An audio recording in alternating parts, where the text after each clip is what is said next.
बहुत पुरानी बात है कि एक राज्य में एक राजा राज करता था।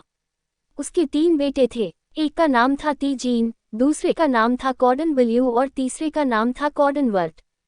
एक दिन राजा ने अपने तीनों बेटों को बुलाया और कहा, अब तुम तीनों बड़े हो गए हो, इसलिए मैं अब ये देखना चाहता हूँ कि मेरे बाद तुम तीनों में से मेरा राज्य कौन संभालेगा। इसके लिए तुम लोगों को एक इम्तिहान पास करना होगा। तुम तीनों में से जो कोई भी मुझे सबसे बढ़िया घोड़ा लाकर देगा, मैं उसी को अपना राज्य दूंगा। अब क्या था, तीनों बेटे चल दिए दुनिया का सबसे बढ़िया घोड़ा ढूंढने। चलते चलते तीनों एक चौराहे पर आए और वहां से तीनों ने अपने अपने रास्ते अलग कर लिए। अलग होने से पहले उन्होंने एक दिन पक्का कर लिया कि उस दिन वे लोग उसी जगह पर मिलेंगे। जीन अपनी सड़क पर चलता गया और आखिर वह सड़क खत्म हो गई। पर वहां से एक कच्चा रास्ता जंगल की तरफ जाता था। जीन ने वही रास्ता पकड़ लिया और उसी रास्ते पर चल दिया। आगे जाकर उसे एक फूस की झोंपड़ी दिखाई दी और साथ में दिखाई दी एक बड़ी सी सफेद बिल्ली जो 4 मेंढकों के साथ पानी भर रही थी। उसको ये सब देखकर बड़ा अजीब सा लगा, सो वह छिपकर उनको देखने लगा। बिल्ली ने एक बड़े से मिट्टी के बर्तन में पानी भरा और उन चारों मेंढकों से अलग हो गई। अलग होकर उसने उस बर्तन के पानी में डुबकी लगा दी।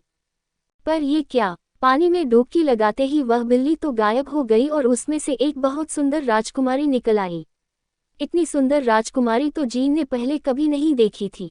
राजकुमारी ने भी जीन को देख लिया तो उसने उससे पूछा, तुम्हें क्या चाहिए राजकुमार? राजकुमार बोला, मुझे एक बहुत बढ़िया घोड़ा चाहिए। हम लोग 3 भाई हैं। हमारे पिता ने कहा है कि जो कोई भी मुझे सबसे बढ़िया घोड़ा लाकर देगा, मैं अपने बाद अपना राज्य उसी को दूंगा। राजकुमारी बोली, कल सुबह मैं फिर से बिल्ली बन जाऊंगी, तब तुम मेरे घर में जाना और वहां से मेरा सबसे अच्छा मेढक ले जाना। जब तुम उसको लेकर अपने पिता के घर लौटोगे तो उस पर एक कंधा घुमा देना। अगले दिन वह देश का सबसे बढ़िया घोड़ा बन जाएगा। अगले दिन जीन ने बिल्ली के घर से उसका सबसे अच्छा मेढक लिया और अपने घर वापस चल दिया। चलते चलते वह उसी चौराहे पर आया जहां से वह अपने दूसरे 2 भाइयों से अलग हुआ था। वह जब वहां पहुंचा तो उसके दोनों भाई अपने अपने बढ़िया घोड़ों के साथ उसका इंतजार कर रहे थे।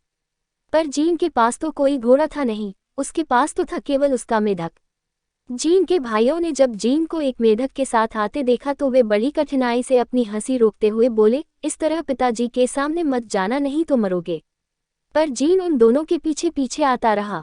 उन्होंने फिर कहा, तुम इस तरीके से हमारे पीछे पीछे मत आओ, ये हमारा अपमान है। कोई बात नहीं, कहकर जीन फिर भी उनके पीछे पीछे ही चलता रहा।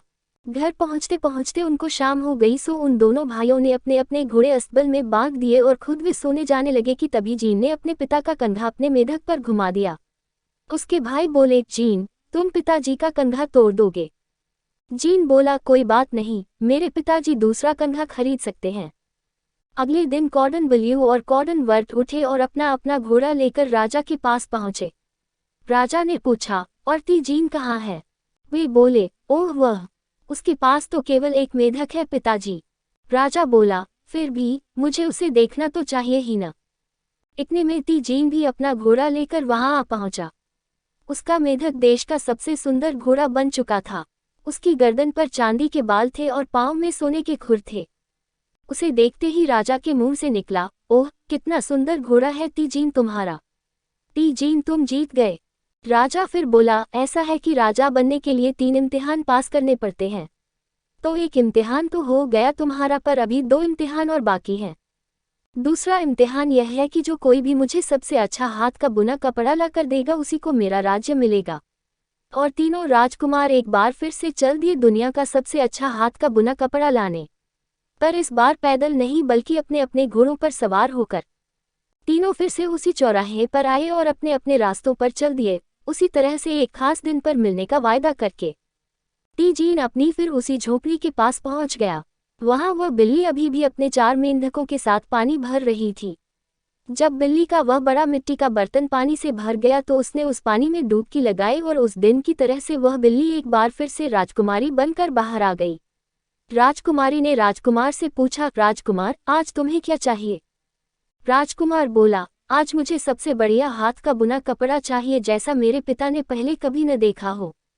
राजकुमारी ने फिर वही कहा, कल जब मैं बिल्ली बन जाऊंगी तब तुम मेरे घर आना और मेरी छोटी सी संदूकची में पड़ा सबसे ज्यादा भद्दा दिखाई देने वाला अखरोट ले जाना। घर पहुंचकर उसमें चाकू से एक चीरा लगा देना और वह 30 एल का संसार का सबसे बढ़िया हाथ का बुना कपड़ा बन जाएगा, जैसा तुम्हारे पिता ने पहले कभी नहीं देखा होगा।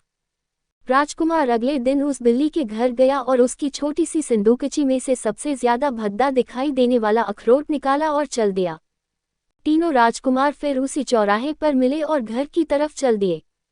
कॉर्डन ब्ल्यू और कॉर्डन वर्ट के पास तो बहुत सुंदर सुंदर कपड़े थे, पर जीन के पास तो केवल एक भद्दा सा अखरोट था और वह भी उसकी जेब में रखा था, तो वह तो किसी को दिखाई भी नहीं दे रहा था। अगले दिन दोनों भाइयों ने अपने अपने लाए कपड़े राजा को दिखाए। राजा ने पूछा, और ती जीन, वह कहाँ है? दोनों बोले, उसके पास तो हमने कुछ देखा नहीं। तभी ती जीन आया और वह अखरोट अपने पिता के हाथ में देकर बोला, पिताजी, इस अखरोट को मेज पर रखकर इसे चाकू से तोड़िए। राजा ने ऐसा ही किया तो वह 30 एल का संसार का सबसे बढ़िया हाथ का बुना कपड़ा बन गया। ऐसा कपड़ा तो राजा ने पहले कभी नहीं देखा था।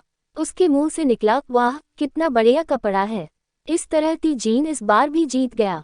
राजा बोला, अब आखिरी इम्तिहान ये है कि जो कोई भी सबसे सुंदर लड़की लेकर आएगा ये राज्य उसी को मिलेगा।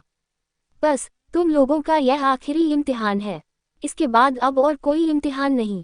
तीनों राजकुमार एक बार फिर अपने अपने घोड़ों पर सवार होकर अपने सफर पर रवाना हुए और फिर अपने पुराने रास्तों पर चल दिए।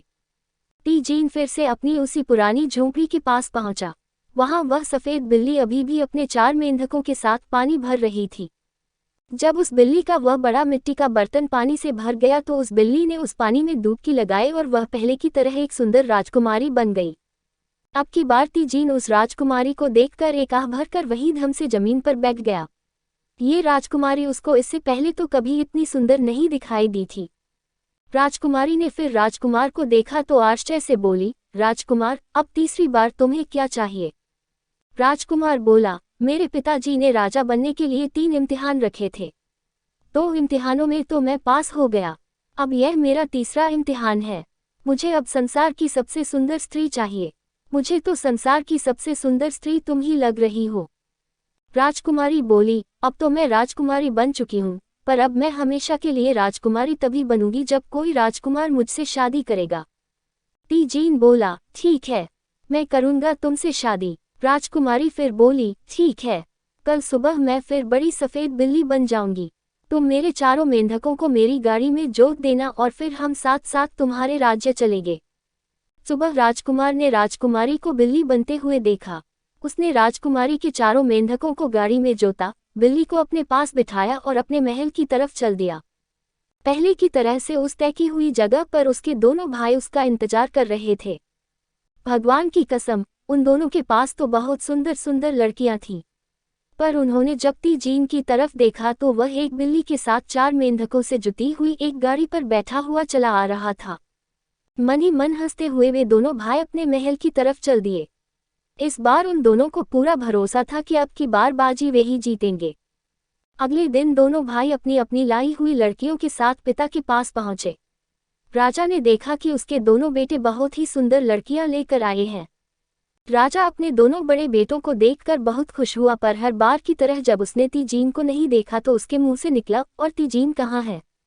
वे दोनों बोले, हमने तो उसके पास केवल एक बड़ी सी सफ़ेद बिल्ली ही देखी है पिताजी। राजा फिर पहले की तरह ही बोला, जो भी है पर मुझे उसे देखना तो चाहिए ही न। और लो, ती जीन भी अपनी सुंदर राजकुमारी का हाथ पकड़े चला आ रहा था। राजा को अपनी आंखों पर भरोसा ही नहीं हो पा रहा था। राजा ने इतनी सुंदर लड़की तो पहले कभी नहीं देखी थी, और वे लोग जिस गाड़ी में बैठकर आए थे वह गाड़ी भी बेजोड़ थी। उसमें जुते हुए 4 घोड़े संसार के सबसे सुंदर घोड़े थे। तीनों भाइयों की उनकी लाई गई लड़कियों से शादी कर दी गई और ती जीन के सिर पर ताज पहना दिया गया।